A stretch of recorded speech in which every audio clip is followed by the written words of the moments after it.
పోవద్దని చెప్తున్నారు. ఓకే, మేము సమ్మెకు పోము, మీ మాట ప్రకారంగా మేము సమ్మెకు పోము. మేము సమ్మెలో పెట్టిన 32 డిమాండ్లలో మీకు ఎన్ని డిమాండ్లు తీర్చే దమ్ముందో ఏ అధికారి చెప్తాడో ఇక్కడికి వచ్చి చెప్పాలని దమ్ముంటే, లేకపోతే మూసుకొని ఇంట్లో పడుకోవాలి. ఖబర్దార్, మా కార్మికులను అనవసరంగా ఇబ్బంది పెట్టి రెచ్చగొట్టి ఈ సమ్మెను ఆపాలని చూస్తే ఇప్పటిదాకా మేము రాష్ట్ర ప్రభుత్వం మీదనే మేము ఫోకస్ పెట్టినాం. మా అధికారుల మీద ఎక్కడ కూడా ఒక్క మాట మాట్లాడలే. ఇక నుంచి అటు బంద్ చేసి ఇటు మళ్ళాల్సి వస్తుంది. ఈ పరిస్థితి మీరు అధికారులు తీసుకురావద్దని చెప్పేసి నేను కార్మికుల పక్షాన మీకు అందరికీ తెలియజేస్తా ఉన్నా. ఈ సమ్మె ఎవరి కోసం జరుగుతూ ఉన్నది? మీకోసం కాదా? రేపు ఈ సమ్మెలో పిఆర్సీ వస్తే మాకు 5 రూపాయలు పెరిగితే మీకు 500 రూపాయలు పెరుగుతుంది. నువ్వు తీసుకోవా? ఇవాళ గతంలో 44 రోజుల గతంలో 44% పిఆర్సీ ఆర్టీసీ కార్మికులకు వస్తే 200% పిఆర్సీ మీకు పెరిగింది. ఈ లెక్కలు తీయాలా? మీ లెక్కలు తీసి మొత్తం మీరంతా సినిమా చూపెట్టామంటే చూపెడతాం. మా దగ్గర అన్నీ ఉన్నాయి. ఇవాళ కార్మికుల నోటు కొట్టి, కార్మికుల కడుపులు కొట్టి ఇవాళ మా ఆర్టీసీ కార్మికులకు అందరికీ ఎంతమంది ఇంక్రిమెంట్లు కట్ చేశారు? మీరు ఎంతమందికి ఆప్షన్ పంపారు? ఎంతమంది ఆర్థికంగా నష్టపెట్టారు? మీరు ఎంతమంది నష్టపోయారో ఒక్క పెట్టండి, ఒక్క ఛార్జీ పెట్టండి, ఒక్క ఇంక్రిమెంట్స్ పెట్టండి. మీరు కడుపులో సల్ల కదలకుండా కూర్చొని తినిమెక్కేది మీరు. అరగాలం కష్టపడి ఈరోజు ఆర్టీసీ సంస్థ కోసం మా రెక్కలు ముక్కలు చేసుకొని మేము పైసా పొదుపు చేసి కూడబెడితే కూర్చొని తిరిగి బలిసి మాటలు మాట్లాడుతున్నాం. మీరు ఇక్కడ నుంచి మీరు బంద్ పెట్టాలి. ఈ మాటలు బంద్ పెట్టకపోతే ఎక్కడికక్కడ ఘోరాలు చేస్తాం. మా జేసీ పిలిపిస్తుంది. రేపు పొద్దుగాల ఇప్పటిదాకా మీకు మర్యాద ఇచ్చినాం, మిమ్మల్ని బతిలాడినాం. మీకు రిక్వెస్ట్గా నేను నిన్నగాక మొన్న ఒక పోస్ట్ పెట్టిన, దయచేసి ఇది అందరి కోసం జరిగే సమ్మె. ఇవాళ ఒక ఉప్పల్ డిపో మేనేజరు మన కొంతమందిని డ్యూటీల నుంచి డిస్టర్బ్ చేస్తే ఇద్దరిని మన నాయకులను వెంటనే నిన్న ఫోన్ చేసి మాట్లాడడం జరిగింది. ఇవాళ ఆదివారం నేను డ్యూటీలో ఉన్నా. రేపు పొద్దుగాల సోమవారం నాడు బస్సు ఎక్కి హైదరాబాద్కి వస్తున్నా. ఫస్ట్ జరిగేది నీ డిపోని ఉప్పల్ డిపో. నువ్వు ఎట్ట బస్సులు నడుపుతావు, నీ సంగా చూస్తానని చెప్పడం వలన ఈరోజు వాళ్ళకందరికీ డ్యూటీ పంపిండు. ఇక లాభం లేదు. మేము ఇక ఓపిక లేవు. ఎన్ని రోజులు వస్తాం, ఎన్ని రోజులు బాధ్యతలు బతుకుతాం.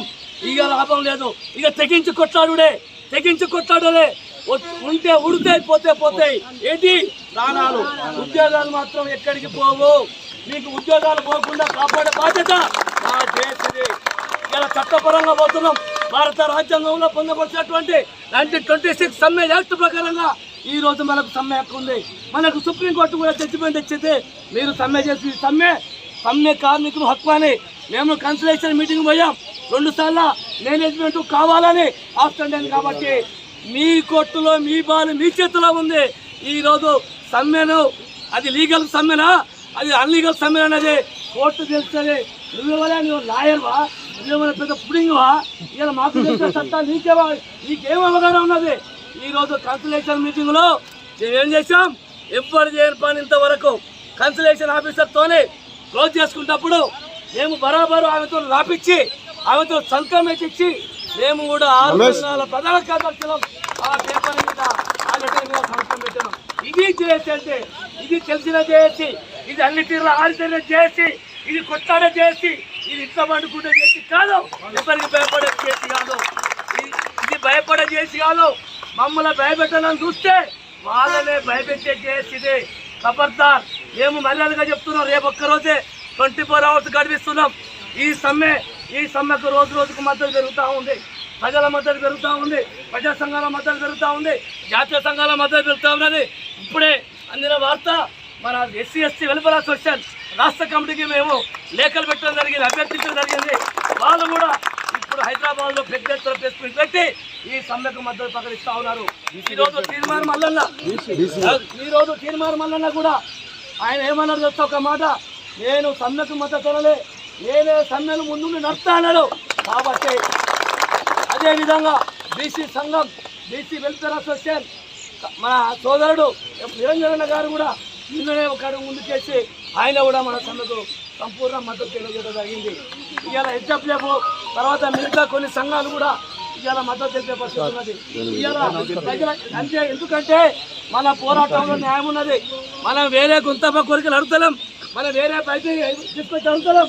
ఈ ప్రభుత్వం ఇచ్చినటువంటి హామీలనే ఈ ప్రభుత్వం ఇచ్చిన ఈ హామీలనే నువ్వు ప్రభుత్వం మళ్ళీ మధ్యలో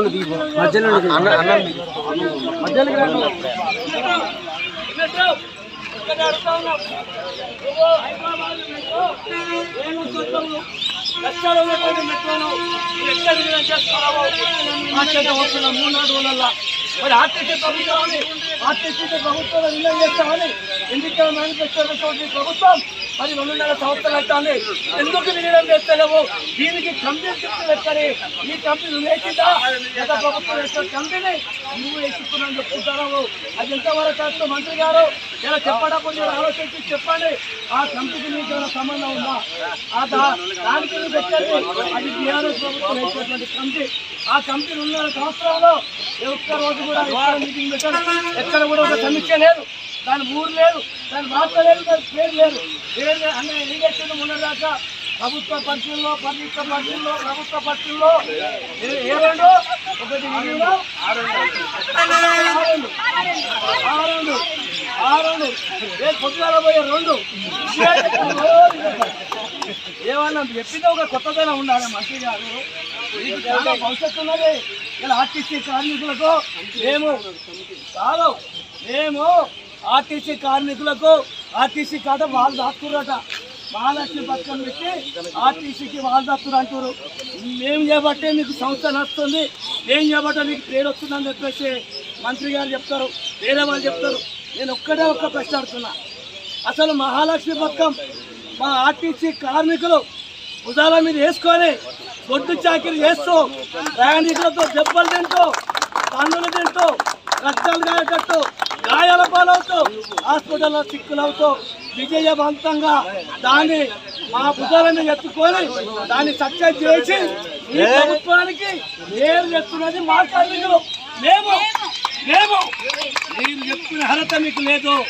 ఈరోజు మీరు ఇచ్చిన 6 గ్యారెంటీలలో ఈ మహాలక్ష్మి పథకం ఒక్కటి తప్ప మీకు ఒక్కటన్నా సక్సెస్ అయిందా? ఒక్కటన్నా ఎవరైనా చెప్తానా మీ గురించి? అన్ని ఫెయిల్యూర్ అయినాయి. ఇది మా ఆర్టీసీ కార్మికుల యొక్క సాధ్యం. ఇంకొక ముక్క చెప్తున్నా. అసలు ఈ సీట్లో కూర్చున్నది కూడా ఆర్టీసీ కార్మికులు చేయబట్టే మీరు ముఖ్యమంత్రి సీట్లో కూర్చున్నారు. ఎందుకంటే ఆర్టీసీ కార్మికులు సకలమైన సమ్మెలో 27 రోజులు మిలిటెంట్ పోరాటాలు, మామూలు పోరాటాలు కాదు.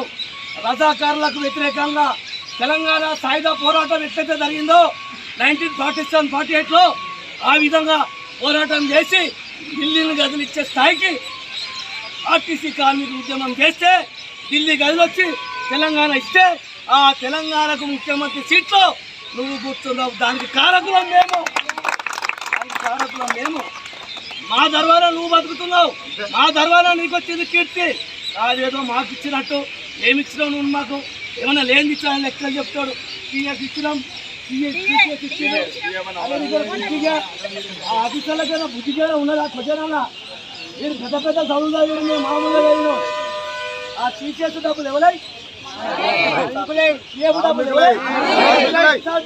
ఎవరై? ఎస్పీటీ డబ్బులు ఎవరై? మరి మా డబ్బులు మాకు ఇచ్చి మేము ఇచ్చినా అని చెప్పుకోవడానికి సిగ్గు ఉండాలి కదా నీకు. అసలు అట్లా కాదు. కింద కేసు పెడతాం రేపటికారా మాకు తెలియకుండా మా జీవితంలో కరిగేసిన రికవరీ డబ్బులు మాకు తెలియకుండా నువ్వు ఎట్లా వాడుకుంటావు? నీకు వాడుకునే రైతే లేదు. రేపు పొద్దుగాల నీకు కింద కేసు పెట్టడానికి కూడా కేసీ సిద్ధంగా ఉందని చెప్పేసి నీకు హెచ్చరిస్తా ఉన్నా. అదేవిధంగా ఈరోజు ప్రైవేట్ ఎలక్ట్రిక్ బస్సుల పేరుతో ప్రైవేట్ ఎలక్ట్రిక్ బస్సులు ఇబ్బంది పుట్టినాయి, ఎక్కడి నుంచి వస్తున్నాయి? మెగాకి ఇస్తారంటే నువ్వు 100 కోట్లకు నీకు దాని ఏమంటారు ఆయుధాల తమ్ముడు పోయి నీకు వచ్చేటువంటి కమిషన్లకు ఆశపడి ఈరోజు 100,000 బస్సులను మరి మీరు అగ్రిమెంట్ తీసుకొస్తా ఉన్నారు. ఓకే, మీకంత ప్రేమ ఉండే తీసుకొచ్చుకొని ఎక్కడ పెట్టుకోవాలి? మీ జాగాలలో పెట్టుకోవాలి, మీ ప్రభుత్వ ఆస్తులలో పెట్టుకోవాలి, మీ ప్రభుత్వ జాగాలలో పెట్టుకోవాలి. మా కార్పొరేషన్ ఆస్తులలో, మా కార్పొరేషన్ డిపోలలో మేము ఇన్నేళ్ళు మా అన్నలు, మా చిన్నాయనలు, మా పెద్దనాయనలు ఈ ఆర్టీసీ 90 ఏళ్ల చరిత్రలో ఎంతోమంది మహానుభావులు వాళ్ళ రక్తాన్ని చెమటగా మార్చి ఈరోజు ఈ డిపోలను సాధి పెంచి పెద్ద చేస్తే ఈ రోజు నువ్వు వచ్చి ఎవరు వచ్చి గంట వచ్చి కిలోమీటర్ విధంగా వచ్చి మా డిపోలు మొత్తం ఎక్కకపోతావా? దీనికి మేము ఎవరం? దీనికి మేము ఓనర్లం. ఈ డిపో జాగ్రత్త మేము ఓనర్లం, మేమే కట్టగలం, మేమే కట్టగా ఉన్నాం. ఇక ముందు నుంచి ఒక లెక్క, ఇప్పటి నుంచి ఒక లెక్క. ఏ బస్సులు కూడా ఈ హన్మకొండలో కాదు, రాష్ట్ర వ్యాప్తంగా కొత్త ఎలక్ట్రిక్ బస్సులు ఎక్కడ వచ్చినా కూడా వాటిని తరిమి కొడతాం. ఆ జీబీఎం ఎవరు ముట్టువాడో అలా పనిచేసేవాడు మనోడు కాదు, అలా పనిచేసేవాడు మనోడు కాదు, అలా పనిచేసే తెక్కిస్తాడు మనోడు కాదు. కానీ ఇప్పుడు గ్యారేజీ వాళ్ళ గొప్ప చెప్పాలి. వాడు లోపల రావాలి, మనం పెట్టుకోవాలి. వాడు లోపల రావాలి అంటే మన తాత ముత్తాతలు అలా వారసత్వంగా కట్టుకున్నటువంటి ఇంట్లో మనం సౌకర్యం చేస్తా అంటే ఎవడో ముఖ్యమంత్రి నేను వచ్చి మన ఇంటికి వెళ్ళగొట్టే మనం అనుకుంటామా? ఇది కూడా మనకి ఇల్లు లాంటిదే, ఇది కూడా మనకు దేవాలయం లాంటిదే. ఈ రోజు మనం ఈ డిపో ఉంటేనే, ఈ ఆస్తులు ఉంటేనే ఆ డిపోలకు బస్సులు వస్తున్నాయి. ఆ బస్సులు వస్తేనే మనం అంతా దాంట్లో ఉద్యోగాలు చేస్తున్నాం. కాబట్టి మన బతుకు తెరువైనటువంటి మనకు జీవనోపాధి వచ్చినటువంటి ఈ బస్సులలో ఏనా మనం ఎక్కకపోతాం, మనం ఎక్కబోతామా? మనం ఎక్కకపోతాం. కాబట్టి మా బస్సులు మాకే ఉండాలి, ఆర్టీసీ బస్సులే కొనాలి. ఈరోజు జేబీఎం సంస్థలు, ఎలక్ట్రిక్ సంస్థలు, ఇవి కార్పొరేట్ సంస్థలు.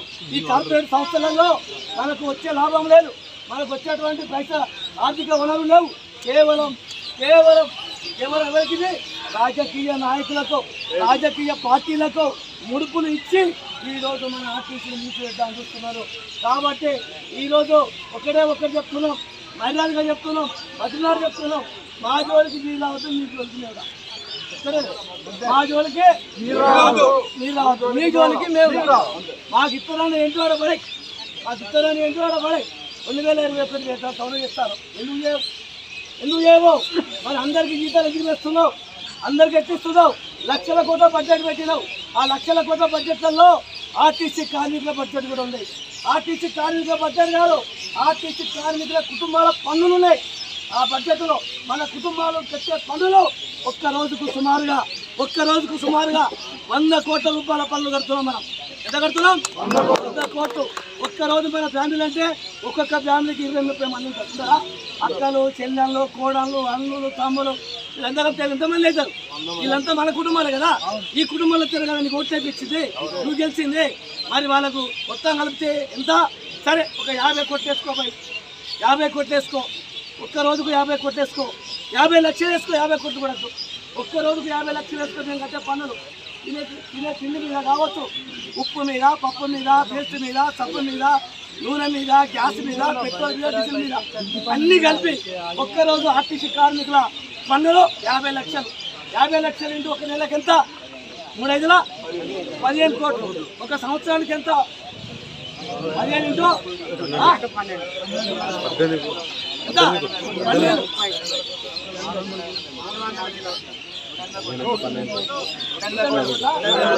సంవత్సరానికి 180 కోట్లు. నేను తక్కువ లెక్క చెప్తున్నా, మామూలు చెప్తున్నా. అయితే మరి మా పన్నులు మాకు ఇచ్చినా కూడా మా జీతాలు వస్తాయి కదా. మా పన్నులు మనకు 200 కోట్లు నెలకి ఇస్తే, మా పన్నులు మాకు ఇస్తే మనకు జీతాలు వస్తాయి కదా. మరి ఏం కట్టే పనులు ఇష్టపోయి ఇంకొకటి ఎట్లా పెడతాను? వాడు మనం కట్టే పనులు ఇష్టపోయి, మన డబ్బులు ఇష్టపోయి వేరే వాళ్ళకి ఎందుకు పెట్టున్నారు? కాబట్టి ఈరోజు మన డబ్బులు మనం వాడుకునే దానికి ఇవ్వాలి. ఈరోజు వేతన సవరణ న్యాయబద్ధంగా అడుగుతున్నాము. మరి చట్టం ఇంకొకటి, ఇలా ఎలక్ట్రిసిటీ డిపార్ట్మెంట్లో ఒక సీపర్కు 2 లక్షలు జీతం, ఒక సీపర్కు 2 లక్షలు జీతం. మరి ఆర్టీసీ కార్మికులకు 25 ఏళ్ళు